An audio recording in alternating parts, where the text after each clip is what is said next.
Hi, my name is Remy Perry, and I represent caregivers on the board of the Brain Injury Association of York Region. About 10 years ago, a little over 10 years ago, my wife and I were involved in a car accident which ended her career. And 10 years later, I represent caregivers on the board of BIAR. Over those 10 years, she's made some pretty significant recovery.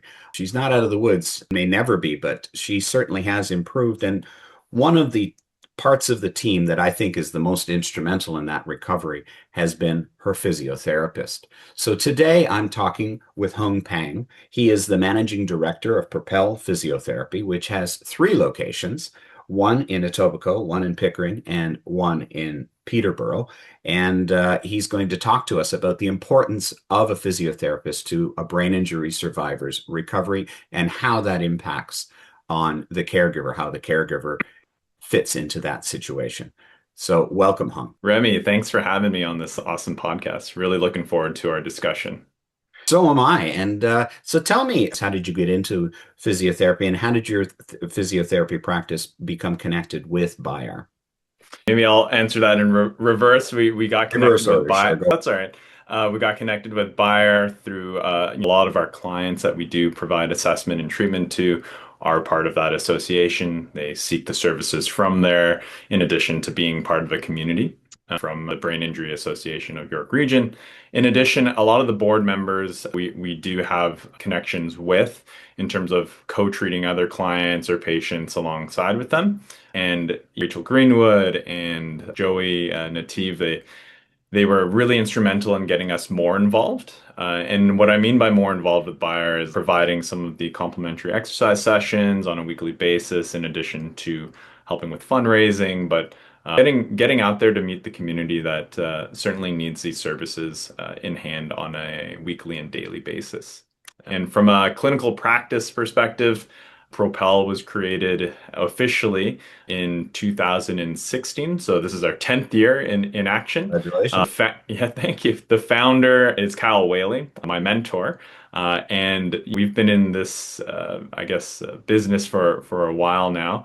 He comes from a long experience working out of TRI, Lyndhurst, and I've done some of my master's research out of that institution as well. And to make a long story short, our passion for neurological rehabilitation came together in addition to complex orthopedics and getting people back to where they want to be, either work, school, family life, and really making sure we have that client-centered approach to all the clients that we see.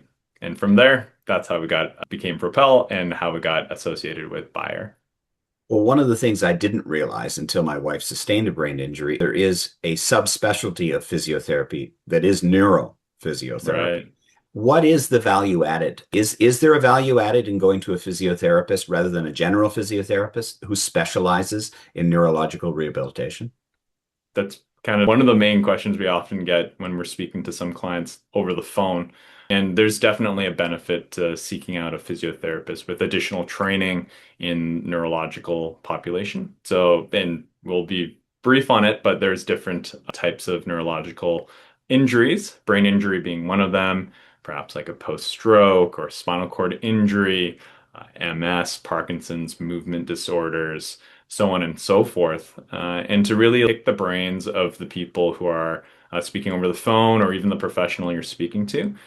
It helps to lay out a proper assessment, which then helps to lay out the proper plan of care or treatment. And what I mean by that is when you perhaps approach a general physiotherapist, they will be more in line with seeing MSK or musculoskeletal injuries. Mhm. So sprains, strains, broken bones, ligaments, which is definitely still within our wheelhouse and our bread and butter as well. However, the longer term approach to someone living with a brain injury, mild to severe, those steps and those kind of outlook and plans with your physiotherapist would be really beneficial to have someone with that type of training in neurological rehabilitation. So your physiotherapists at your practice, they receive of course, the physiotherapy training that every physiotherapist receives, and then they Yeah. get additional training. Is that correct? That's correct. So we often try to look for candidates that have not only been trained in school and are appropriately trained and meet all of the college Of requirements, course. but have additional placements in neurological settings. So TRI Lyndhurst or being an example, or the University Center as well for our U of T catchments, and in addition to post-grad training. So some of that might be happening as they've been enrolled or gotten into Propel. But at the same time, what makes a really attractive candidate for Propel's team is someone who clearly demonstrates their interest in neurological rehabilitation. And I guess some of the training also happens on the job. I know that as a special ed teacher, much of what I learned in special ed, I learned from trying things with students and seeing what worked and seeing what didn't work. And I'm sure that does that happen on the job? They become better and better as they work with patients and find what there are particular types of brain injury practices and recovery that they recognize and can go forward with. I think you nailed it right there. Textbook and theory and workshops, no matter how long they are post grad and no matter how informed you are, nothing really prepares you for getting into it than getting into it, right? And firsthand experience and literally, quote unquote, getting your hands dirty and working with a bunch of clients from a bunch of different backgrounds, that's the best way to learn. The tissue texture, the moment you're feeling like hypertonicity or spasticity in one person versus another person can be very different. And so you learn as you go. So experience Mhm. really, and I imagine patience and good people skills is something you're also looking for, and that would be with any physiotherapist. I think in our industry, we have a pretty good track record of having good interpersonal skills. Mm. What you bring up is really, I think, even more highlighted in conditions with traumatic brain injury, because a lot of the times we do have to take into consideration not only the client, but the caregivers, their entire team and system that is working with them. And for physiotherapists that understand their role and how they play the role, not only in the immediate effect of the clinical session, but the second the client gets out of the clinic, out of the four walls of the clinic, how does that physiotherapy help them in their day to day? What are their other goals that are really meaningful to them? When we have clinicians that can do that, we can see our clients also take off really well. We're going to talk a little bit more about that, how the caregiver and the family team figure Oh, into yeah. that recovery a little bit later. But one of the things that I've noticed in talking to people who have been to physiotherapists and talking to physiotherapists over the years is that there is, as you said, a big difference between someone who is recovering from musculoskeletal injury as opposed to someone who is recovering from a brain injury. What are some of the more common challenges that you encounter Mhm. with brain injury survivors coming into your clinic? Yeah, I think when a brain injury occurs and if there has been an inpatient stay and then moved on to a outpatient rehab at a hospital or an institution, and then they finally make their way to our clinic, Mhm. alongst the way, there are discussions of the severity of the brain injury, how a brain injury can be on a spectrum. We'll call it from really mild to super severe and everything in between. How each brain injury is unique and no two brain injuries are exactly the same. I think that's really highlighted by the time they come out to a clinic like ours. And to have the discussion on timelines, on recovery, is often a little bit of a unique task and a unique discussion per client. And what I mean by that is with brain injuries, there can be an ongoing timeline that leads it into we're always trying to work on something moving forward, depending on the severity, right? And though not a but there's a misconception that once I've left the hospital, that's it for me. I can't make any more improvements after that. And that's actually not true, right? You see clients and patients who have had chronic brain injuries come into our clinics and still make some sort of improvements moving forward. And then the discussion of, hey, look, this is going to take some time because you've been living with this injury for a very long time as well. And I think that that is the discussion point where a lot of clients do have more questions on and require a little bit more clarity from their own clinician or from people that have been working with them. One of the things that I find that a lot of brain injury survivors have in common is not only is each of their recovery unique, but one of the things that they do have in common is that they didn't have a real understanding of the idea of how long their brain injury symptoms Yeah, would occur. It's an invisible injury. A lot of people I know in our case, 10 years ago, we assumed that everything would be fine in a year. We were told by right. everybody 6 months on the outside, a year Hmm. if it's really long post-concussion, and Hmm. 10 years in, she's still having symptoms. So that Hmm. must be a hard conversation to have with your clients, especially since you probably don't know exactly what that recovery is going to look like in 5 years and 10 years.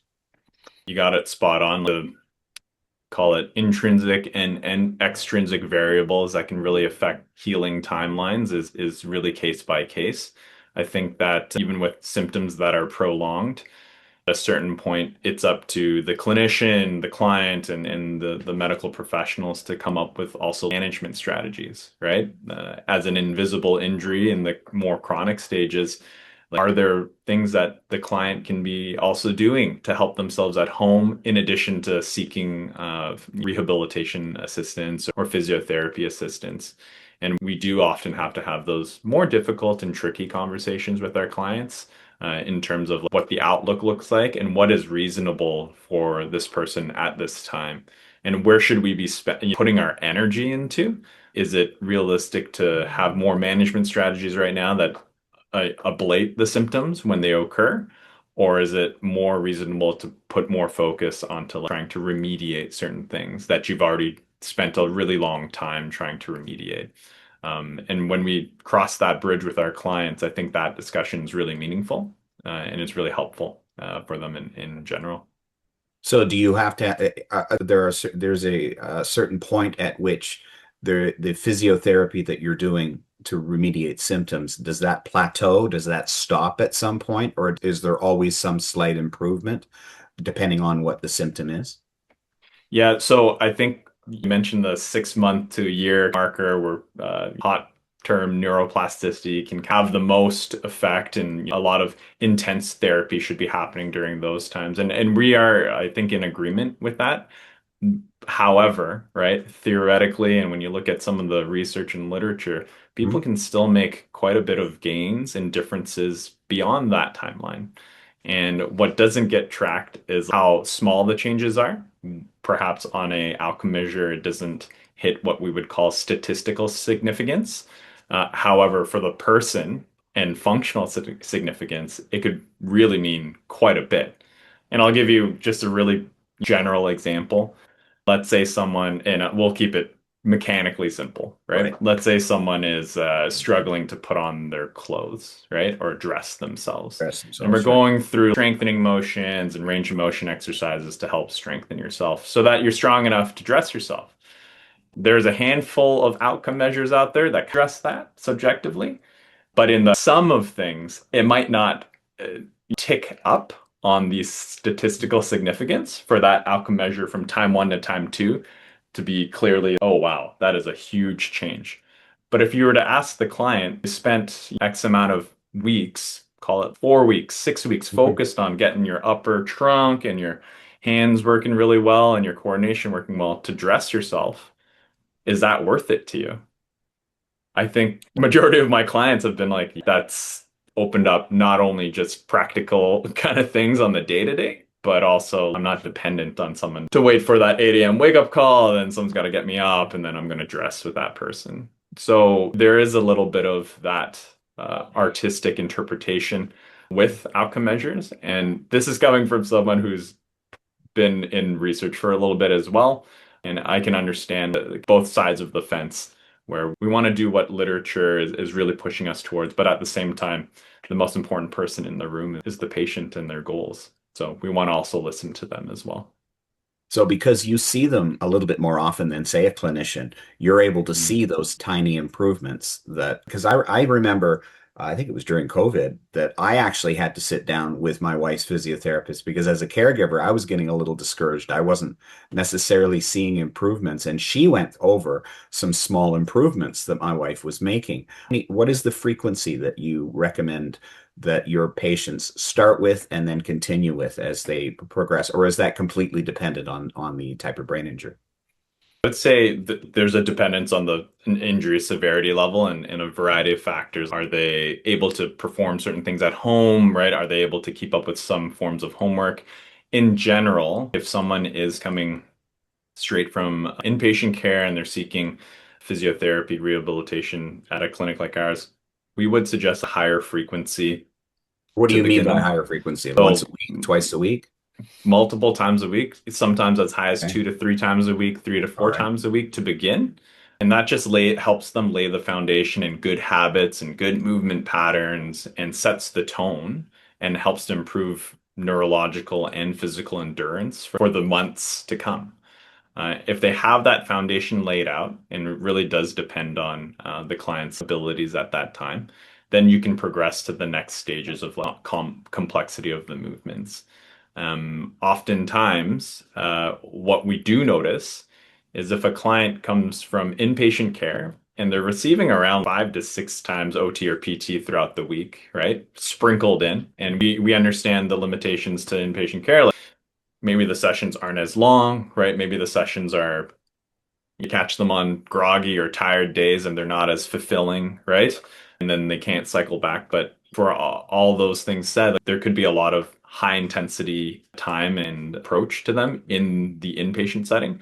When they come home and they drop down to only once a week or twice a week, Mhm. they even state, "Oh, I don't feel as supported in my OT or PT goals moving forward." So that's something that we try to ensure we're not going from a high frequency and then all of a sudden dropping to no support at all. So our recommendations often coming out from the hospital would be a higher frequency of physiotherapy to start. And if we're doing our jobs right and they're participating as well, we should start to see a taper down because you'll need less support, right? Unless goals also change where maybe it's not just dressing myself and getting to the kitchen counter to make breakfast and participating in my ADLs. Oftentimes we'll have clients come back maybe a year or two later saying, I'm good with all that stuff. I'm managing my symptoms well, but Hung, I've got weakness on one side of my body still, but I want to get back to the gym or I want to get back to something meaningful to myself, like gardening or playing a sport that's really important to me. And then our goals kind of change, right? And then our frequency can change as well. What if they come to you saying, well, in the case of my wife, she wanted to get back into teaching. And it's most of the people that I've met over the years, they started out, in a year, I want to be back doing whatever it is that I was doing before the accident or before the trauma. And Mhm. most of them by this point simply aren't working or are only working very little. Is that a conversation you have about that, saying perhaps that particular goal is not quite in the near future or even a year from now or Yeah, whatever? that's a common question that we have as well. And from a physiotherapist standpoint, we often comment on the physical capabilities, right? And the physical abilities. However, having additional training in the neurological rehabilitation, we understand that energy and that kind of ability, it's coming from the same kind of battery source, right? So if you're cognitively engaged and you're physically engaged, it's not just all of a sudden miraculously like two different columns that you're drawing from. You're drawing from the same kind of central nervous system and brain power. And depending on the job and depending on the career and the interactiveness of it, those goals and those timelines to return may be shifted.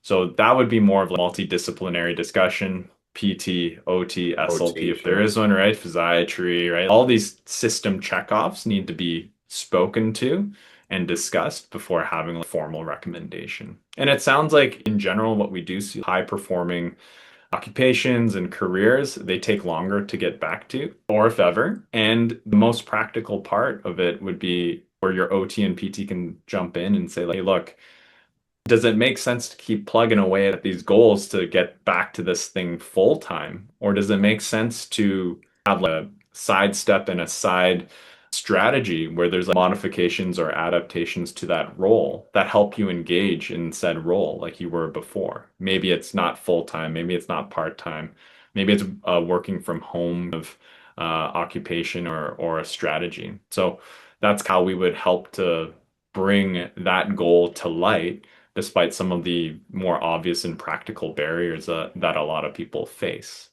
I hope that Now helps you, to paint that. Yeah. now you did mention in one of your comments earlier about that battery, the Mm, idea that if they're drawing from a physical and both and a cognitive source, and it's the same source, and it a lot of the times it depends on how much sleep they got, and each day is a little bit different.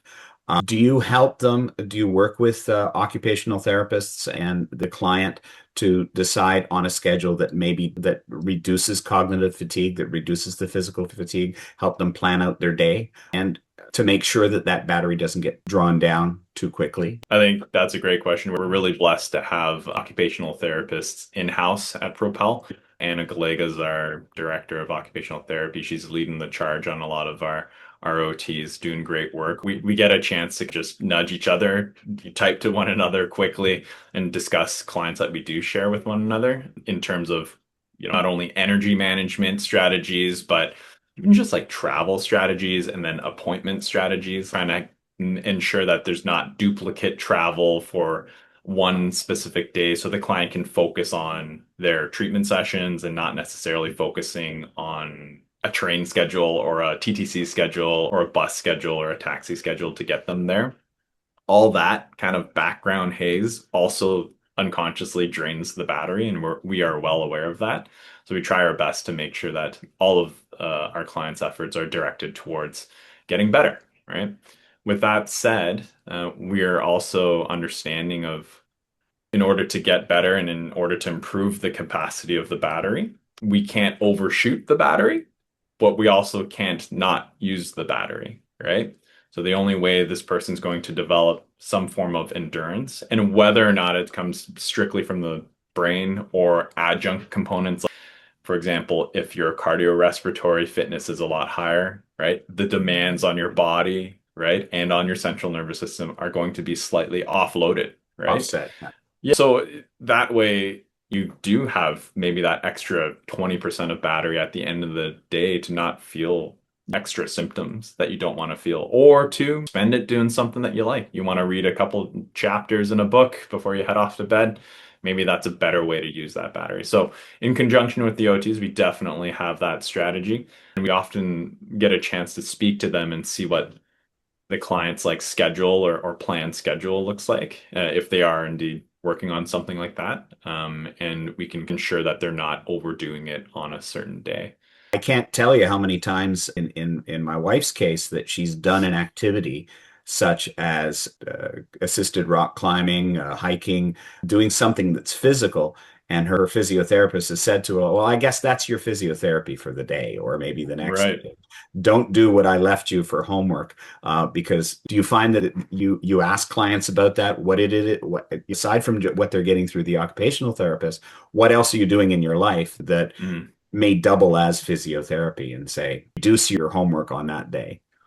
I think our client-centered approach, we try to make sure any of our homework, right, our exercises that we prescribe is really reflective to the person's meaningful goals. So when we hear from our clients, I've got a trip coming up, or I've got a maybe a walkathon kind of thing, a charitable event that I'm doing, we understand that that's going to play a part in nudging the needle towards their physical goals, and Mhm. just being, I would say, flexible in terms of exercise prescription and making sure that it speaks to what they want to work on and speaks to what their meaningful goals are is exactly where we want to be, put ourselves. I think one of the more interesting components is when I see a client in their own mind put together, oh, this is why our physios or our OTs are making us do this hand exercise. It's not just because they want to see our hand moving, it's because we've also told them, I like to cook or I like to make sourdough bread or need strength for that,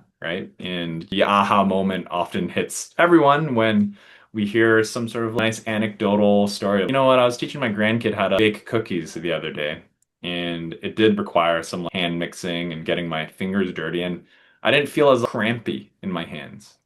Something like that, that's not going to skyrocket a subjective report chart. But to that client, what are they going to do? They're going to try making cookies again with their grandkid. And now we've got meaningful reps. And meaningful reps, and I won't dive into a ton of neuroplasticity tenets or anything like that, but intensity and meaningful reps Where we are not there in novel situations, I will say that any physiotherapist would be very keen to hear about that kind of thing that their clients are doing at home. And you find that helps with motivation. I think one of the big barriers to recovery in physiotherapy is doing that homework, getting a client with the Sure. motivation. How do you help? What do you do when you have a client who is not terribly motivated to do the homework at home? Is there a way that you can reach that client? Yeah, that's a great question. Not an uncommon situation when I think mood is disrupted and sleep is disrupted and emotional regulation is also disrupted. We try to connect what we're doing here to what they want to do outside of the clinic. And we're very cognizant that the gym setting, although we have a big bias towards it, it's not for everyone, right? Let's be fair, brain injury or not everyone enjoys going to the gym to do the thing in the machine and then set the plates and hear the clanging and see the people. That's not for everyone. So we often get creative in the clinical setting. There's a lot of different tools and materials here to help simulate things that they do like to get back to. And if we just have that sliver of a connection between why we're doing this movement or exercise, to how it's going to get them better to their ultimate goal of gardening again, or I use the cookie example, but Sure. making and baking stuff with their friends or family, that is the latching point that a lot of people need. And I remind my clients, and our clinicians remind their clients all the time, we'd rather you do maybe one exercise thing throughout the week before we see you again, or throughout the X amount of days before we see you again, really well and commit to it. And then we can chat about that, giving you, and this is a mistake that I would say many physios do, like us giving you too many things to do. And we already hear you don't like doing those things. It's not a good recipe, right? Why are we doing that? It's got to be meaningful for them. We have to find a way together. And once we find that thing, it may not look like a traditional quote unquote exercise at the gym, but it's certainly helping them towards their goals. And it's certainly going to be done. And if you can get those meaningful reps in the intensity in those novel situations, we've created a recipe for success. So you're flexible. Just about anything can be physiotherapy if it follows the sequence of muscle activities or whatever the procedure is, even roughly, that you're doing at your practice. I think that's the ultimate take-home message with exercises and movements. Like they all don't need to look like P90X kind of stuff. That reference might be lost on people, but It's lost on me. I have it no. might not need to look like a high-intensity training program that you Right. might see at your local gym with people doing it in the studio. It can be other things that are really meaningful as well. Now, again, let's get back to who is going to be watching this. The caregiver. Mhm. Do you involve the caregivers in the recovery at home? And does that help with motivation? What kind of conversations do you have with caregivers of brain injury survivors uh, regarding physiotherapy? I think it just spoke about earlier how involved the caregiver is another touch point in terms of Yes. another set of eyeballs or another set of reminders for the client to perform or to do their homework, which is really helpful. In addition, we do sometimes provide instructions to the caregiver if there's a transfer involved or if there's like an equipment setup involved for the client. So I think that that's really helpful. It helps decrease a barrier to doing something that's really important for the client at that time. With the permission and consent from the family and from the client, we often do get caregivers involved during our sessions, especially if there's a complex setup that we need to go around and talk about and discuss. I think that's a really meaningful way to get someone involved, right? Instead of not nervous sitting in the sidelines, but once you get into the setting of moving someone around or helping to move someone around or assisting with a stretch or just getting a certain, resistance band for the person and setting them up with it, once you get involved that way, there is a dual ownership, right? And that nothing helps someone adhere to movement-based therapies than having a partner in crime with you. So I think that that's a nice way that caregivers can get involved a little bit more. And from an instructional perspective, we often lay things out concretely on either a piece of paper or we send it via email to the client so that they can have that to look at Hmm. home and have it in their setting. That way, there's like instructions, there's videos, and everyone feels confident and knowledgeable on what they're supposed to do. How do you deal with caregivers that are maybe hesitant to become involved? They think they might hurt the survivor, Hmm. or they don't have the confidence that they think that they should have in dealing with the rehab. That's also a really good question. I guess we're really fortunate we don't have as many caregivers that don't want to get involved. However, in the circumstances that we do have that, like concrete options would be, is there personal support worker service that we can get involved that might help to offset some of the feelings of the decreased self-confidence in doing it? I think one of the biggest things in self-efficacy to do the exercise with someone or to help someone out is to show mastery repetition. So when the client is in the clinic, and the caregiver has expressed, I do want to get involved, but I'm a little bit hesitant or scared, Right. the repetitions for that person is equally as important. So even just the first couple of sessions might be instead of waiting in the waiting room, you're going to come into At the least train. watch. You're going to watch, right? And maybe it starts off with, "Hey, the therapist has got two hands engaged and they're kind of busy. Do you mind passing me that thing real quick? Thank Right. you." You're not helping the client or anything. You're just helping me get the material. And you And find then their there's nervousness comes down. They're not as reluctant.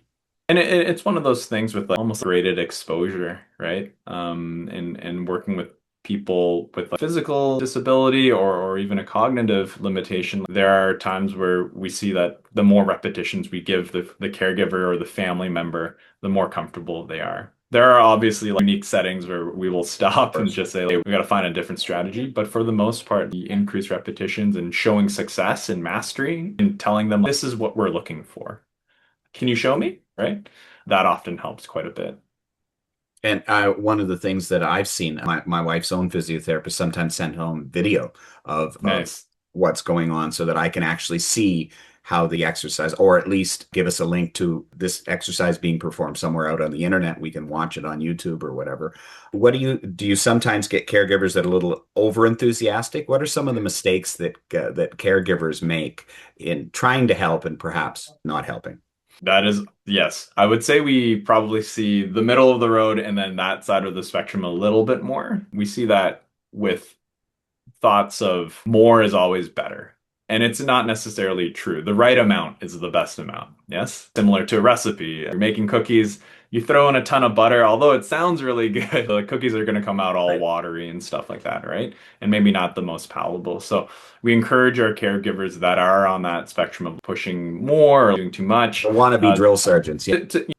there's a plan and a process in place. Right. Here's the plan and process. If you can follow that, awesome. And if there's feedback to it, we will depend on their observations as well. At home, let's say the client is saying, "Hey, Hung's recommended this exercise 2 weeks in a row now. The first week it was challenging. This week it's kind of easy and I don't really feel the same muscles engaging. Like, maybe we can talk to them." And maybe the client forgets to bring it up, but then the caregiver says, "Hey, he's done that one a couple of times. He's pretty good with it. Is there another advanced step to it? Is there a progression to the exercise or the movement? Can we take a look at it? Can I try it?" That cues us as well to help grade the exercises and scale it appropriately.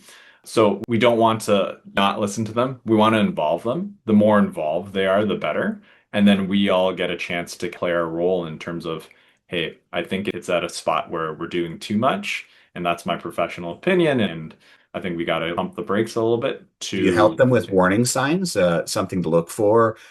Because I know that one of the principles that I've heard about physiotherapy is you take it to 100% and then scale it back to 80% of when you're starting to feel pain, and that's easy to see when you're a physiotherapist, or easier. But Sure. as a caregiver, do you help out with that to give them a sign that, for example, maybe you're pushing your client too hard?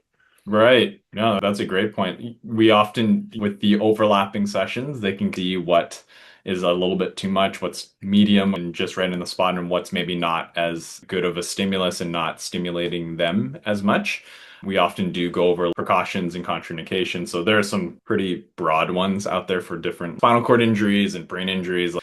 For instance, if someone is trying to work on their stairs ascending and descending, or their sitting balance, but their medications are kicking in and they're feeling a little bit off balance and out of sorts, people say maybe don't do that right now, right? If they're already reporting that they're out of balance, Sure. you can choose another time to do it when they're a little bit more oriented and the meds have taken effect. In addition, if the client is concerned about pain and soreness, especially with other competing like orthopedic conditions, Mhm. we always want our clients to work towards their goals. Pain should be a little bit of a limitation, but it's not necessarily always the backstop to everything. In general, people's physiotherapists can coach to be able to, how do you say, withstand a little bit of discomfort. But if it ever escalates beyond their own subjective 3 out of 10 pain, then it generally means we need to reorganize ourselves and figure out something else to do, especially in a setting where the client and a caregiver are doing it without a physiotherapist or a trained professional present. So I in think other that's words, to super important. recognize the difference between pain that helps with rehab and pain that is causing damage. That harm versus hurt discussion is quite important right off the beginning. And I think after they've done a good amount of sessions with the physiotherapist in clinic, if we're doing exercises together, you're going to be sore the next day. You know, your muscles are active. They're Yeah. trying to do things that maybe they haven't done in a really long time. And it's okay, right? That muscle soreness and that little bit of fatigue and, oh, I feel a little bit different today than before. That's okay. It's when we start feeling like instant sharpness of things, escalating pain that doesn't go away.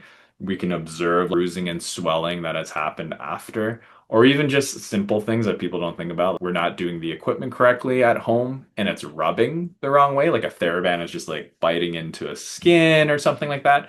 Then I would say those things we don't need to do. We can stop, get reorganized, figure out a better way for you. So I guess the key there is, and you do this, I'm sure, as physiotherapists, is communication with the survivor, communication with the person going through rehab. So you would Yeah. encourage caregivers to have that constant feedback. Does this hurt? How does this feeling? Are you reaching your limit? Do you think you're beyond your limit? Are those conversations you have with caregivers? So being not only observing, but having that discussion with the client while they're at home is really important.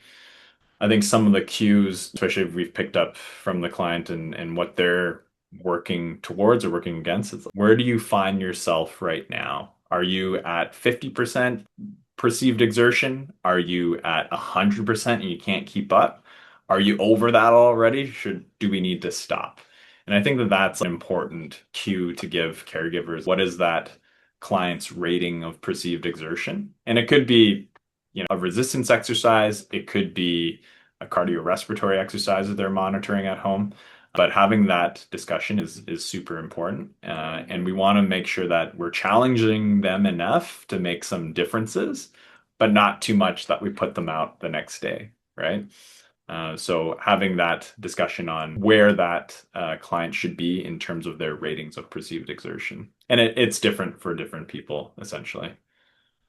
Now, you did mention things like therabands and equipment, and I'm kind of curious about that because not everybody may have the funds for complicated equipment, and we'll talk about finances in a minute. But what are some of the most common types of Mhm. equipment that you would recommend that people with brain injuries, regardless of the type of brain injury, could benefit from at home? What type of modifications would help? That is a great. We talk about resistance bands and resistance training. I think that that's helpful because it's usually pretty compact, doesn't need a huge setup. I would also say an area with like stable surface to practice certain things on. So Right. depending on the person, when they get to the ground, do they have a yoga mat type of material that they can work with, or a athletic surface on the ground that they can work with? And oftentimes, a lot of our functional training is you can do a lot of it off of a chair. So a lot of people are learning how to sit to stand or ambulate better. We often find that those things are really helpful, especially in a home setting. And I agree, not everyone has a home gym, right? And not everyone has the space or the finances to build something out like that. So we often can get a lot done with just a little bit of space, a couple of stable surfaces. So like something rock solid like a table or a really stable chair pushed up against a wall. And then a little bit of floor space if they can get to the ground with their resistance bands. That has been I would say anecdotally the most common setup.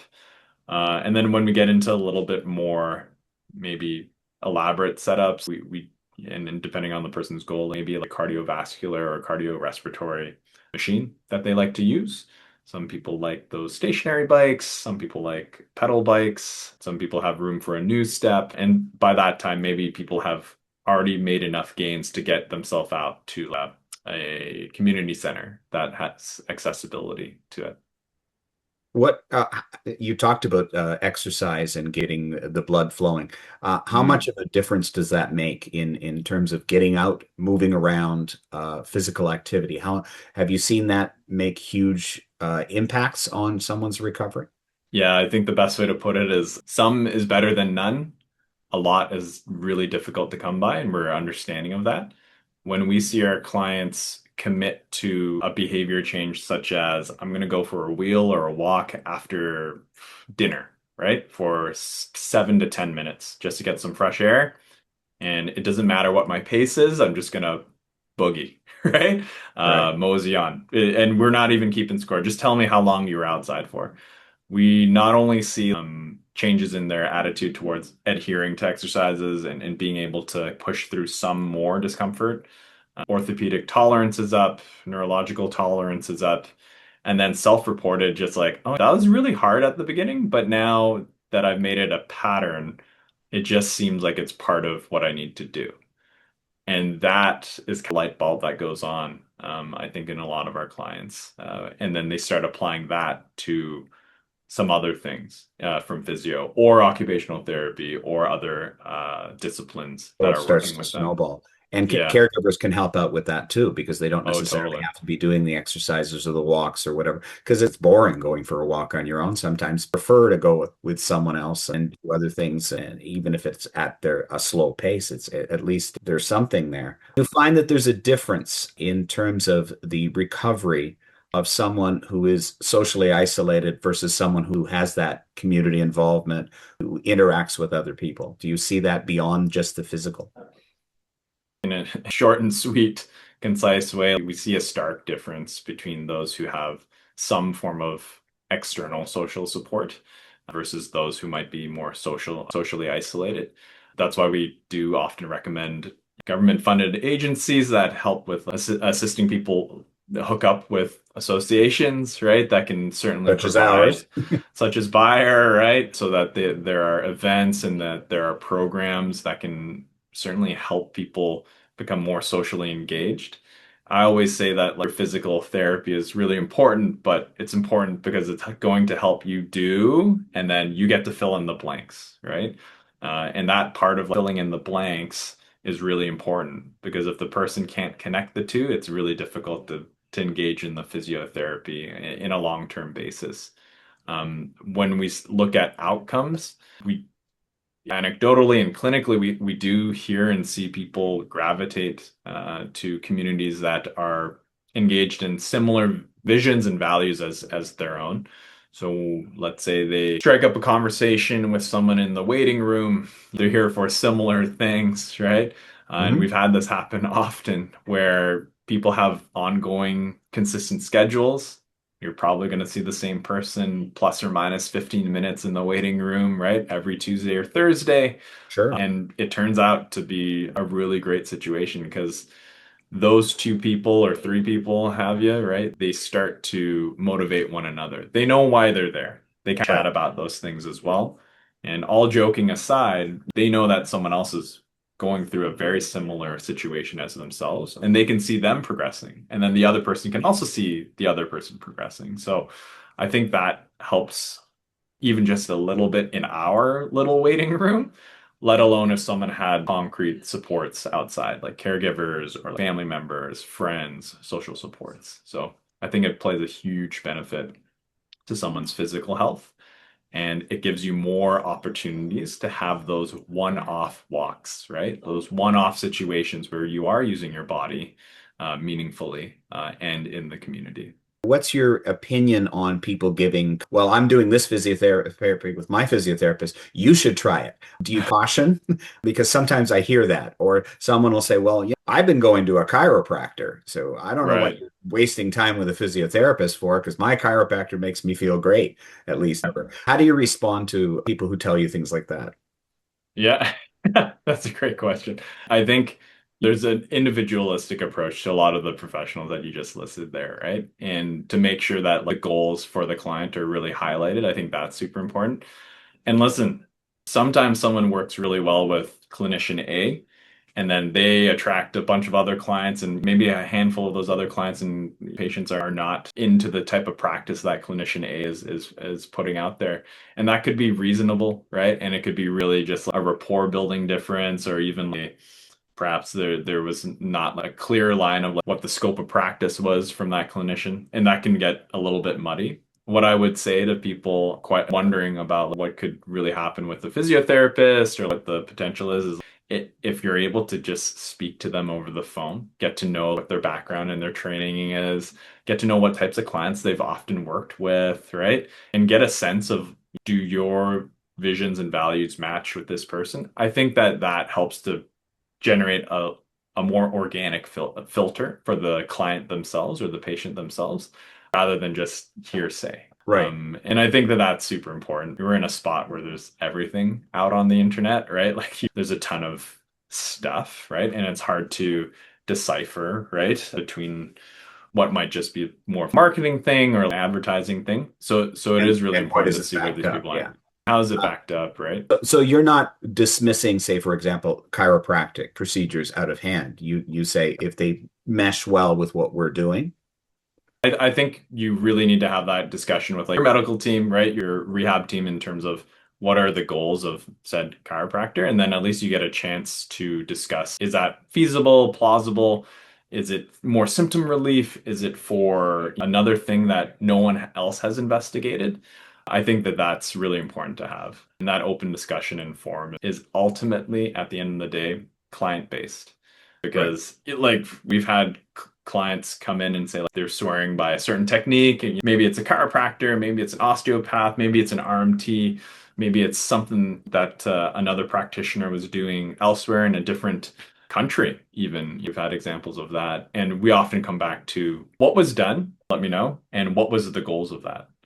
And if they jive with what their goals are, then that makes sense, right? And But have you encountered some type of procedure that you think is actually going to be harming your client? there have been circumstances within my scope of practice. I've had to speak to clients and Really? the other treating clinicians where it's like, hey, look, according to a couple of recent literature reviews and direction from a really just musculoskeletal point of view. I don't know if that's helping or harming, and I won't be able to speak to it. But from my direction, we're going to go in this direction, and it sounds like you're going in the opposite direction. So it might be counterproductive. And I leave it with the client and the Right. caregiver to say, like, look, we want to make sure you're getting the best results. I can't say like this isn't putting us in a different position. So Right. yeah, Now, in, yeah. in your practice, have you ever come upon developments and symptoms that you've noticed as Mm. physiotherapists that, for example, are red flags that signal that this person needs to go back to see a neurologist or a physician to deal with something that has shown up that wasn't there before or that they've missed? I can't think off the top of my head with clients recently, but in the past, we In have the past, yeah. noticed previous clients with like, a significant brain injury had to get surgery and flaps done. And although we didn't observe it and nothing was stated in terms of infections, we Hmm. have noticed some of the symptoms are increased. Like, balance is off even more, and nothing else has changed, right? We're Really? not doing Okay. more physio. We're not. And then as we investigate it more and we send the client back to their primary caregiver to get referred back to their neurologist, admitted to a hospital, ultimately, it was like there was just like an infection, right? So temperature rises, fatigue is there, the symptoms increase. The gait, although it was a little bit aberrant at the beginning, it's really aberrant right now, and they need even more wall support or crutch or cane or walker support. Those kind of things ring a bell with us, sudden increase in signs and symptoms overnight or over the course of a handful of days are really something that we watch out for. So how closely connected are you to the entire team? I know that in my wife's case, her physiatrist forms the core of the team and she has physiotherapists, occupational therapists, people like that. Are you in communication with each other or do you just talk through the patient or the client, I should say? How does that work? Yeah, being not part of a hospital system, it's a little bit trickier.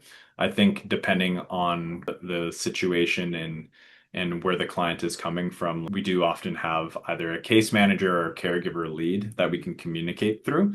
And so that would be one scenario or one situation where we're communicating with the client and their caregiver and creating reports or little letters that they can send to their podiatrist or neurologist if they have an upcoming appointment.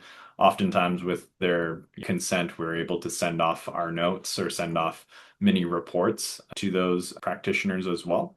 In other more complex cases, maybe someone is not as wanting for us to communicate for whatever reason to practitioners Absolutely. directly. We often do have concrete letters that are templated out, just saying, this is what we found recently in this period of time.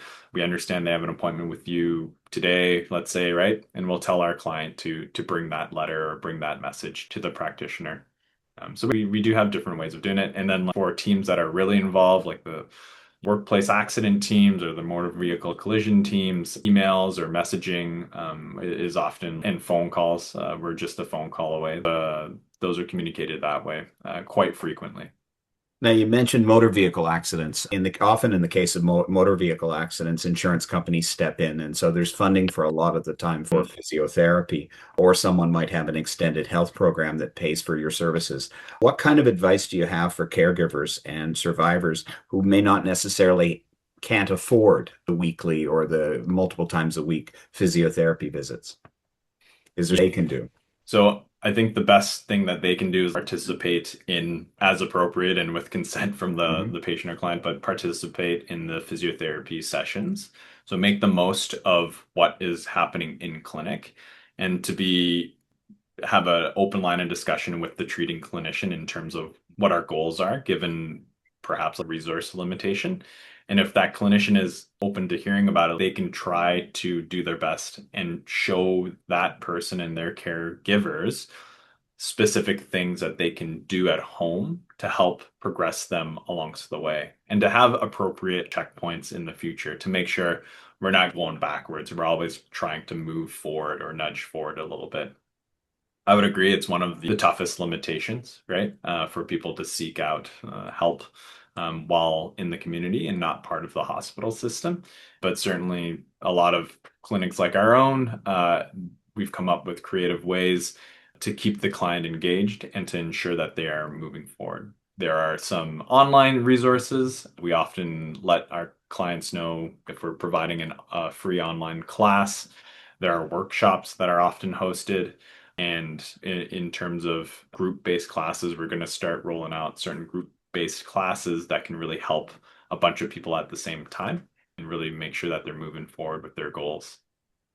Because I suppose you sometimes have clients who cut back on their physiotherapy, not Yeah, because their symptoms are less or because of you making huge improvements, but simply because the money is running out. no doubt. That's always been like, I think, an issue with especially our clientele that need it the most, but in often their circumstances can afford the least, right? So we're coming up with more unique and creative ways where we can help those resources last even longer. And perhaps it's not even in a spot where having that person come in with all their resources and having to plan their travel. Maybe it's something we can do virtually, right? Maybe it's something that we can do in terms of touch points over the phone. And if we've learned anything from a recent pandemic, we can roll out care in ways that we once thought were going to be really limited. Do I think it's better than in person? I've got a biased response, no, right? However, do I? Yes, I think it's better than the goose egg, right? Yeah, any physiotherapy is better than no physiotherapy. It's the same as Totally. any exercise is better than no exercise. Now, you talked about changes. One of them brought on by COVID, the ability to use technology to help. So you've been doing this for quite a while. What are some of the more exciting developments in brain rehabilitations that have come down in the past bunch of years? I think there's emerging evidence for electrical stimulation, right? And how that pairs with neuroplasticity. We've used the portable neurostimulation device, the PONS device, on a handful of our clients Hmm. with different neurological conditions. Some are post-stroke, post-TBI, MS. And I would say we've really enjoyed seeing the types of protocols and types of encouraging intensities that a lot of the literature is surrounding themselves around. So I think at a certain point in time, maybe before my time, after a moderate to severe brain injury, there was a lot of let's not hurt this person, let's not push them. If there's their symptoms, we can give them managing techniques to keep them at bay at home, and let's just make sure they're safe and medically sound. And that's how it was approached from before. And now we've got more emerging evidence to suggest, hey, we're not as, despite it being uncomfortable, we're not as medically fragile. Once we've exited the hospital, we can actually push our clients a little bit more from a physical therapy standpoint. So when you take a look at some of the clinics, right, and especially those working with neurological populations, you will start to see more intensity, I think, and meaningful repetitions that are appropriate and people latching onto that, right? And clinicians really pushing that towards their clients who want to get better and who are looking forward to getting better. There is that message out there. Where do you see things going? Where do you see physiotherapy in 10, 15, 20 years? Well, I think we've got some emerging technologies that I talked about earlier in terms of Laser functional light electrical therapy, things like stimulation. that. Yeah. Modalities are changing. The evidence Mhm. behind modalities are changing. We've just got longer timelines Right. with analyzing the data. So I think that's exciting. I think the application of those things are exciting. And I think the shift on focus, especially with an aging population, I won't get into Hmm. the data and the demographics, but we're going to see like huge shift in our population that's significantly older in North America compared to where we are right now. With that, statistically, we're going to see other neurological things. And when those things appear publicly, there's going to be more funding for the costs of medical rehabilitation on the front end of stuff.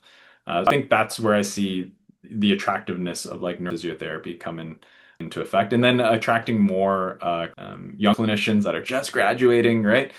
Join the field and to have a long-standing passion for that kind of, and to have that long-standing passion for that target population, I think is what we're going to see.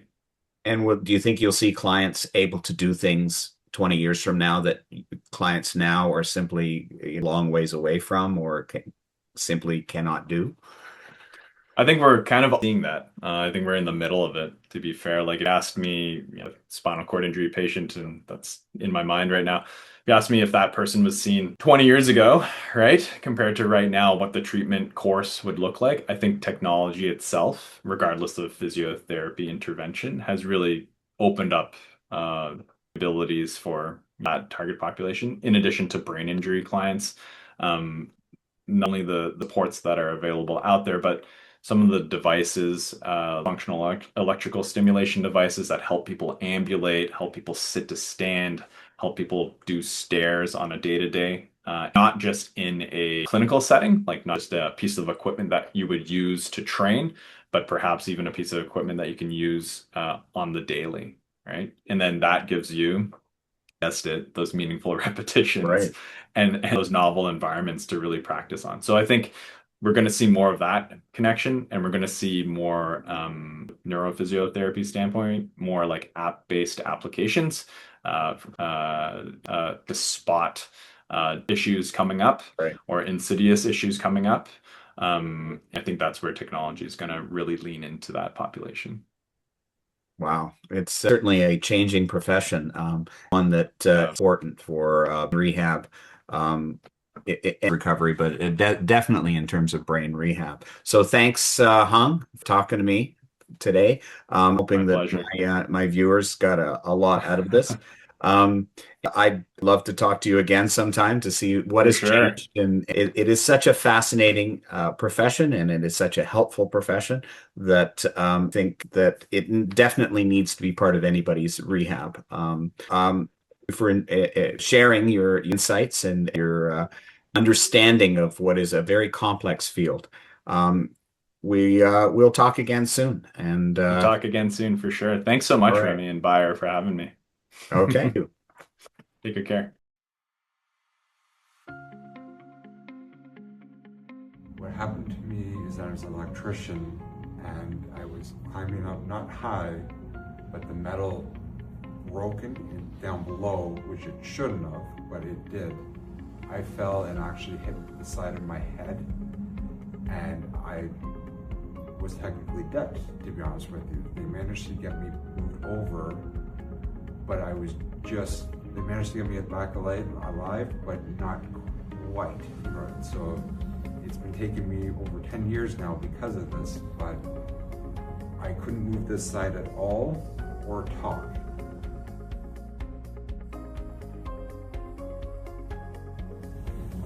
I wasn't at home now for a long time, but now that I'm now working with Sahash, he's very, very, very good to help me. He has me able to walk, not quite normally yet with me, don't get me wrong, but he's made me so much further with him, just because he helped me. I mean, he's trained so much strength out of my side where I can actually walk normal with it. I'm not perfect, but he helps me to get better and better and better. So I just wanted to tell him thank you on this one, because it's all he does is help me. So thank you.